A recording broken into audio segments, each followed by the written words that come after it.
সিউড়িতে বাড়ির ছাদ থেকে পড়ে প্রাণ গেল এক বৃদ্ধার। স্বাধীনতা দিবসের দিন ঘটে যাওয়া এমন ঘটনাকে কেন্দ্র করে একদিকে যেমন চাঞ্চল্য ছড়িয়েছে, ঠিক সেই রকমই ঘটনায় শোকের ছায়া নেমে এসেছে। আজ শনিবার এমন মর্মান্তিক ঘটনাটি ঘটেছে সিউড়ি থানার অন্তর্গত রবীন্দ্রপল্লীতে, যেখানে ছাদ থেকে পড়ে শুভারানী ঘোষ নামে 90 বছর বয়সী এক বৃদ্ধার মৃত্যু হয়।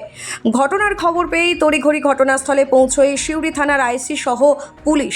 তারা পুরো বিষয়টি খতিয়ে দেখেন। দেহ ময়নাতদন্তের জন্য পাঠানোর পাশাপাশি পুলিশ পরিবারের লোকজনদের সঙ্গে কথা বলে মৃত্যুর কারণ খুঁজতে। এটা এখানে করে মেখে খেয়ে নিয়েছিল, নিয়ে আমার দেওর আর দেওরের মেয়ে পরিষ্কার টরিষ্কার করে, আমার স্বামী নাই, বাইরে গাড়ি চালায়, গাড়ি ভাড়া নিয়ে গেছে। আর দেওরের মেয়ে পরিষ্কার করে ছাদে দরজার সামনে রাখলো যে একটু রোদটা পাক।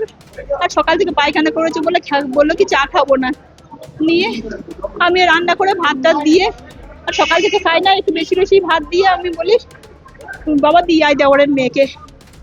আমি উপরে উঠতে পারি না সিঁড়ি ভেঙে, নিয়ে দেওরের মেয়ে ওই দিয়ে এসছে। এবার খেয়েছে, খেয়ে দিয়ে কি করে মাথা ঠিক ছিল না, এবার কি করে ধারে চলে গেছে, ওই দিক থেকে পড়ে গেছে। বয়স এমনিতে হয়তো 90 হবে, আগে তো সার্টিফিকেট নেই। এবার সুধারানী ঘোষ। হ্যাঁ, মাথা ঠিক ছিল না, রাতের বেলাতেও বেরিয়ে যেত, তালা দিয়ে দরজায় রাখতে হতো রাতের বেলায়। হ্যাঁ, ছাদ থেকে পড়ে গেছে, ওই দিক থেকে গিয়ে ছাদ থেকে পড়ে গেছে। হ্যাঁ, মারা গেছে।